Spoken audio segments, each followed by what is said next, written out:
Welcome to Sanatan Divyata and I am Padam Gupta. In a series of Swami Vivekanand, his life and legacy, part 2, as a boy of extraordinary promise.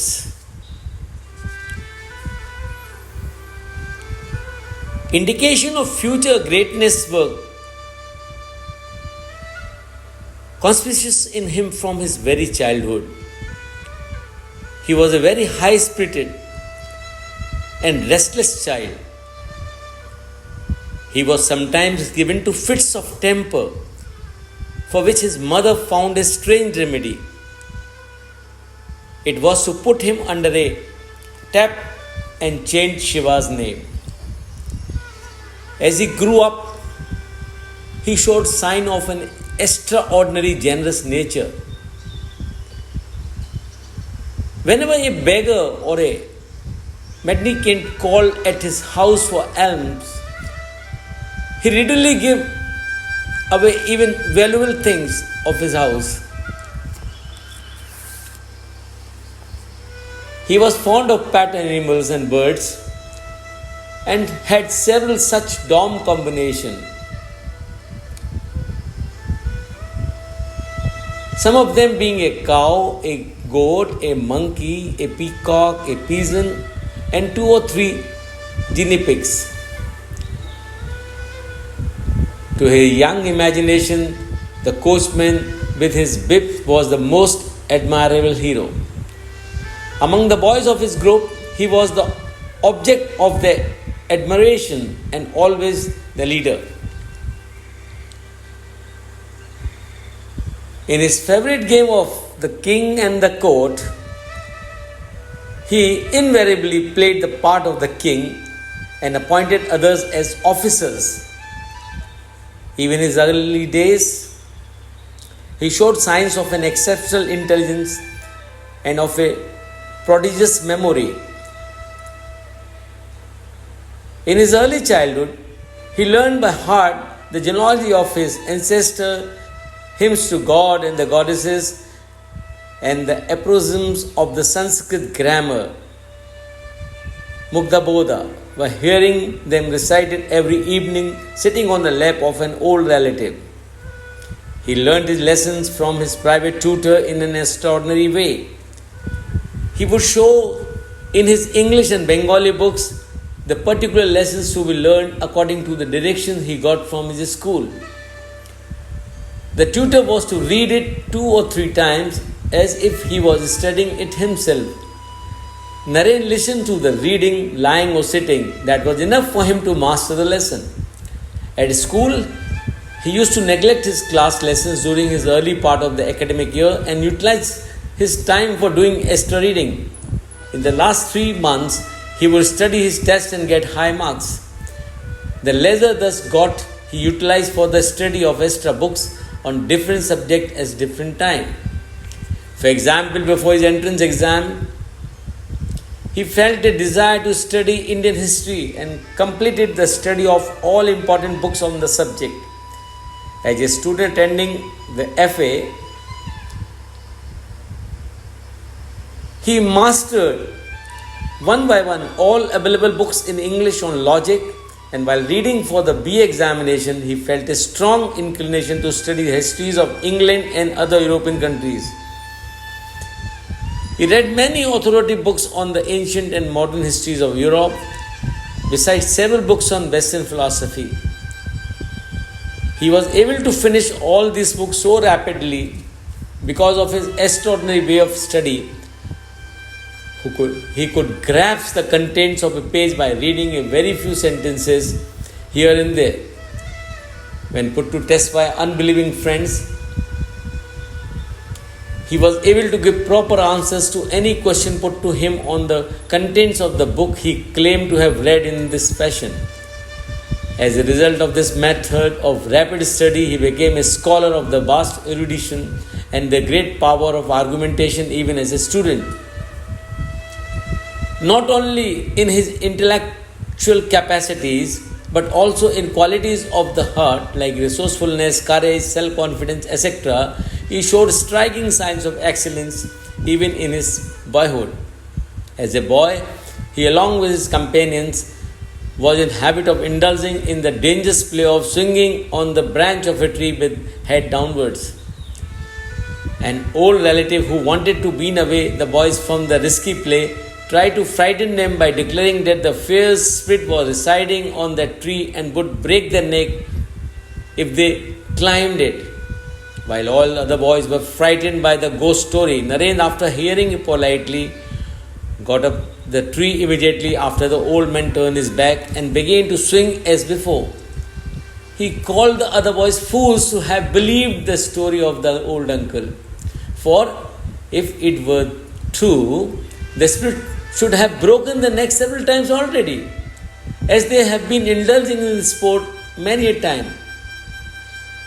A remarkably precocious poser from a boy of a tender years, as he grew up, he evinced great interest and gained considerable skills in various kinds of physical exercises like gymnastics, wrestling, boxing, swordplay, and swimming. Once, with some companions, he was on a short trip in a hired boat. On the return journey, one of the boys became sick and vomited in the boat. In spite of the boys offering extra payment, the boatmen insisted that they would not permit the boys to land unless they washed and cleaned the boat. They even threatened to beat the boys. In this predicament, the resourceful Narayan managed to escape from the boat. He saw on the river bank 2 European soldiers passing by. With a few English words, by gesture, he made them understand the situation. The soldiers intervened on behalf of the boys, and the boatman has to let them go. Another such act of courage and resourcefulness for his was evinced when he and his friends went to see a gigantic man of war of the British Navy that has called at the port of Calcutta. When denied admission to the room of the officer who issued tickets to a visitor for seeing the ship, Naren found out a backside staircase and got into the officer's room and managed to get the ticket. Another incident revealing his courage and resourcefulness took place when a head injury was caused to a British sailor who came to help of Naren and his companions in erecting a heavy wooden frame for a trapeze. While most of the boys ran away for fear of the police, Naren and 2 or 3 companions stood by the sailor, dressed his wound, made arrangement for his nursing for a few days, and finally sent him away with a presentation of a purse. Early indication of spiritual greatness.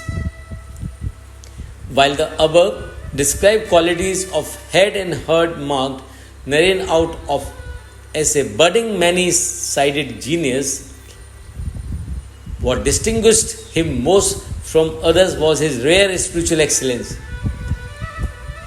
Even in boyhood, he displayed great powers of concentration. As a young boy, he was one day playing at the meditation with some companions in a closed room. Not finding the boy anywhere for a long time, the people of the house began to search everywhere and at last came to the closed room. They broke into it, whereupon the other boys fled, while Naren remained absorbed in meditation without any awareness of what was taking place around him. As his great master said later on, he was born perfect in meditation. He always went to sleep in a particular way. As soon he closed his eyes to sleep, he was aware of a luminous glow into which he felt himself dissolving. Till he reached more mature years, he thought that it was the way in which all people went to sleep.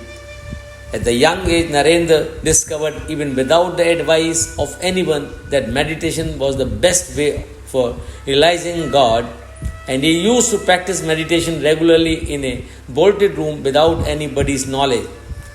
In 1877, when Narendra was about 14, he had to take his family to Raipur, where his father had gone for a long stay. Much of the travelling had to be done in bullock carts through the thick forest of Vindhyan ranges. Stimulated by the wonderful beauty of nature surrounding him, the naturally meditative mind of Narendra brought him one day to the verge of Samadhi. Describing it to his companions in later days, he said, "When I saw and felt when going through the forest has forever remained firmly imprinted in my memory, particularly a certain event of one day.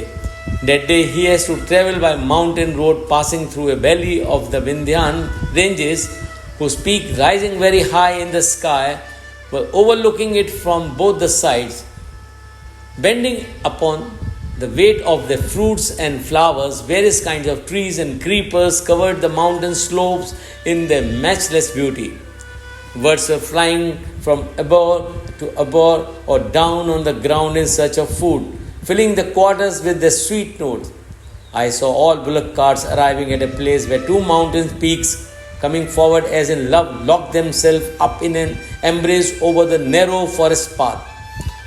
Observing carefully below the meeting point, I saw that there was a very big cleft from the crest to the foot of the mountain on one side of the path, and filling the cleft there was hanging it an enormous honeycomb, the result of the labor of the bees for ages. Filled with wonder, as I was pondering over the beginning and the end of that kingdom of bees, my mind became so much absorbed in the thought of the infinite power of God, the controller of the three worlds, that I completely lost my consciousness of the external world for some time. I do not remember how long I was lying in the bullock cart in that condition. When I regained normal consciousness, I found that we have crossed that place and come far away. As I was alone in the cart, no one could know anything about these happenings. This is mentioned in Sri Ramakrishna, the Great Master, Volume 2, page 836. This was perhaps his first experience of the mystic consciousness called Samadhi. We'll continue in next episode, the period of intellectual struggle and meeting with the Master. Hare!